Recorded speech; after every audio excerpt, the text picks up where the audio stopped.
Welcome, and thank you for being here today. Deep in the heart of a dense forest, where the usual sounds of wildlife fade into an unsettling quiet, lies a mystery that has baffled even the most seasoned explorers. Mike and Teresa, avid hikers with years of experience, stumbled upon something they couldn't explain. A tiny stone house, hidden away from the world, holding secrets that would leave them questioning everything. Let's venture together into the heart of this story and uncover what they found. Mike and Teresa have no idea what they are dealing with when they encounter an old, tiny stone house in the middle of a large forest. They can't find anything about it online, as if nobody had ever seen this thing before. At first, they are just confused by their discovery, but when they look inside the house, they also become afraid. Mike and Teresa seem to be completely stumped by what they are seeing. Why was there a tiny stone house at the center of the forest?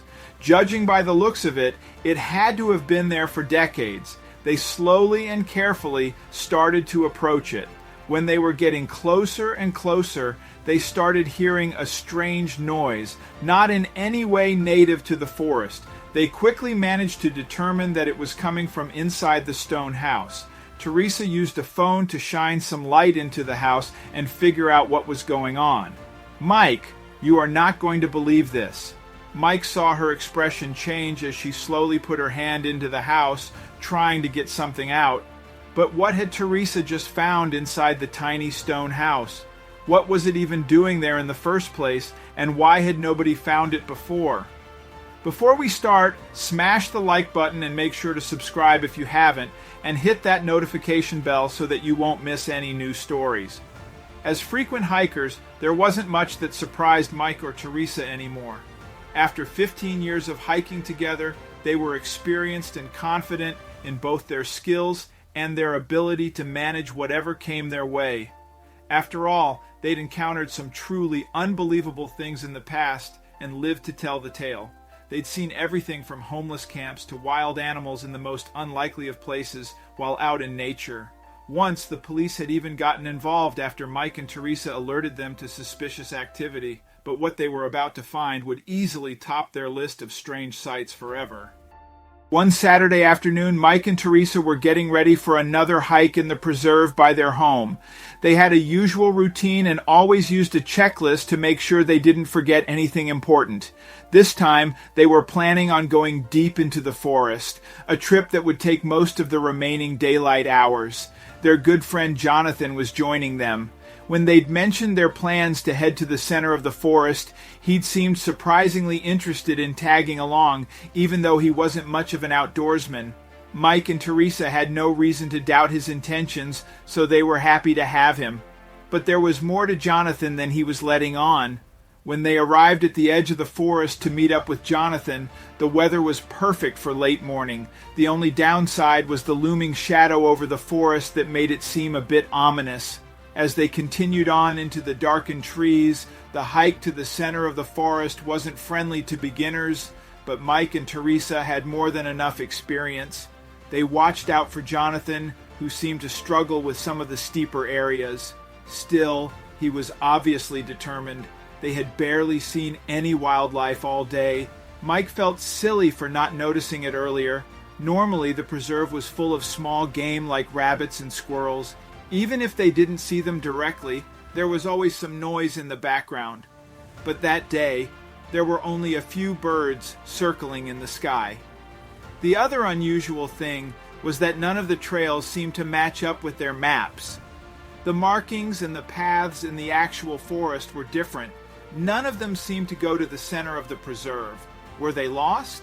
Teresa suggested that maybe they weren't allowed to be in that part of the preserve, but neither of them had ever seen signs stating that.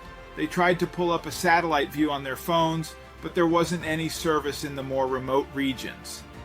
Instead, Jonathan chose a trail and mentioned that maybe they'd find something soon. Mike and Teresa decided to follow Jonathan and continue going in the same direction as before. As they walked deeper into the trees, Mike couldn't shake the feeling that something wasn't adding up. Finally, Teresa decided to pause and check their location again. She was able to get a weak signal on their tracker that indicated they were close to the center of the preserve. Happy that they'd been heading in the right direction after all, she didn't even stop to think about what they might find when they reached their final destination. When they arrived at the center of the forest, there was a surprising amount of open space with plenty of light streaming in through the canopy. Jonathan was visibly excited to get there and picked up the pace. But when Mike and Teresa stepped into the light, they realized that there was something else inside the clearing. Mike approached cautiously, wondering what he was seeing off in a shaded part of the field. He took a few steps closer and suddenly fell over, his foot tangled in something. Teresa hurried over to help him remove his boot and get free. When they looked up, Jonathan was gone. As Mike and Teresa searched for Jonathan, they noticed that there was a series of wires that seemed to go around the perimeter of the clearing. They were about shin height and looked like they were designed to make people trip. Feeling uneasy, they decided to follow the wires to see where they led. Up ahead, Mike realized that the structure he'd seen earlier was actually a small stone house. Based on the ivy, it looked like it had been there for decades. But why would anyone bother stringing wires around an abandoned home? Could the wires have been for a different purpose? Mike peered closer at the building. Maybe it wasn't abandoned at all. Suddenly, Jonathan emerged from the other side of the house. Like Mike and Teresa, he'd been trying to figure out what the wires were for. He showed them a part next to the house where there were even more wires at varying heights. Before they could figure out what to do next, they heard a bizarre noise coming from somewhere nearby. When they leaned closer, it almost sounded like ticking. The clearing made it difficult to find the source, but Teresa traced it to the back of the old house. It was clear that there was something or someone still inside. Mike was reluctant to go any closer in case it was a bomb, but Jonathan and Teresa couldn't resist their curiosity. Teresa found a short window on the ground floor where she could look inside. At first, all she could see was empty space. It was too dark to tell what was on the other side of the room. She took out her flashlight and held it up to the window for a better view. When she got some light into the house, Teresa saw that there was a small box hooked up to the wires. It didn't seem dangerous, and she just had to know why someone had put a device so far out in the middle of nowhere. Jonathan was eager to help her open the tiny window, and she slowly reeled it in by the wires running under the sill. Teresa turned the box over in her hand and almost gasped as she showed it to Mike and Jonathan. There was an antenna mounted on the opposite side, and red lights were blinking urgently. Mike thought it was some kind of alarm designed to trigger whenever anyone entered the clearing. Somebody knew they were there. Teresa felt like they weren't safe. She wanted to get out of the forest immediately. Jonathan and Mike weren't that scared. They felt a lot of adrenaline and wanted to get to the bottom of this. What could this mean? Why was this house so important to someone to place a device like this in it? Then Jonathan suddenly spotted something in one of the trees. He did not see what it was at first, but he had to get closer. Teresa begged them to leave it alone and just return to where they came from. Why was this so important to Mike and Jonathan? Then Jonathan saw what it was, a camera attached to the tree. Now they certainly knew somebody knew they were there, and they could even see them as well. This tiny house was certainly important to someone to keep an eye on it. Was there something else inside of it? Teresa then heard something in the distance. She felt her heart stop for a moment. Who was approaching them? Teresa rushed to Mike and Jonathan and warned them someone was approaching. The two men were still investigating the tiny house. They couldn't find anything of value. When they heard from Teresa that somebody was approaching, they did not want to stay. They wanted to return later. Without any hesitation, the group made a run for it. They couldn't risk waiting for someone to approach them. What if they had bad intentions? Jonathan took the device with him. He wanted to find out what it was. They then heard someone shout in the distance. Teresa was now even more afraid. The device suddenly started making a sound again. Mike shouted to Jonathan to drop it. They could probably be tracked through the device. Jonathan was really stubborn.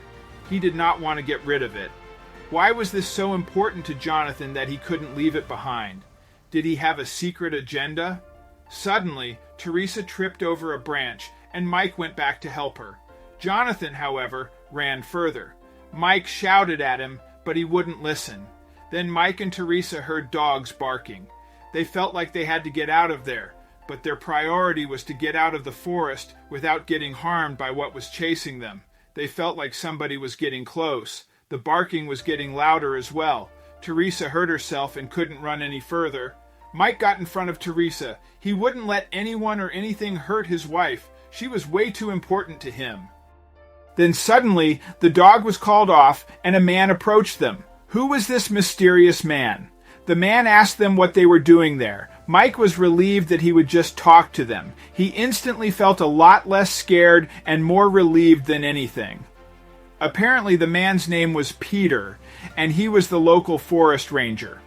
Peter was investigating why there was a device active in this part of the forest, and he started asking a lot of questions.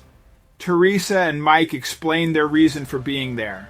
They just stumbled upon the tiny house and did not have any intentions. They told Peter that Jonathan had taken the device with him. Peter saw on his tracking device that Jonathan was already close to the forest edge.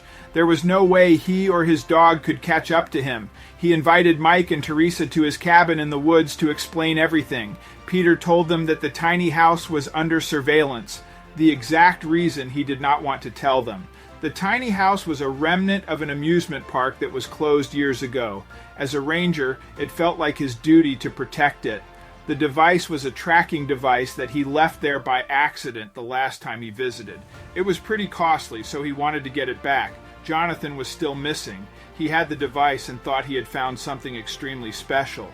Teresa tried to call Jonathan to tell him what was going on, but he did not answer. It went straight to voicemail. They knew that Jonathan was really stubborn, so Peter asked if he could accompany them to explain the whole story to Jonathan. The group went back to the forest edge. They did not see any sign of Jonathan, but he must be somewhere nearby. Then they heard a voice in the distance. Jonathan approached them out of nowhere. He seemed glad that everyone was unharmed. He did not seem to have the device on him. Peter immediately asked him where the device was, but Jonathan did not seem intimidated by Peter. He did not want to give up the location of the device. Why was this so important to Jonathan? Finally, that evening, Peter started telling the entire story. The house was under surveillance because of a rare species that was sighted there. Peter thought that he had made the discovery of his life and wanted to get to the bottom of what he had seen. He did not want anyone else claiming his discovery, which is why he left the device. Jonathan seemed a bit disappointed. He thought he had found something completely different. He then gave up the location where he had hidden the tracking device. He felt sorry for leaving Mike and Teresa behind in the forest. Together, they made a deal that they would leave Peter alone to claim his discovery. Eventually, they saw in the newspaper that Peter had made his discovery and that he thanked them for helping him.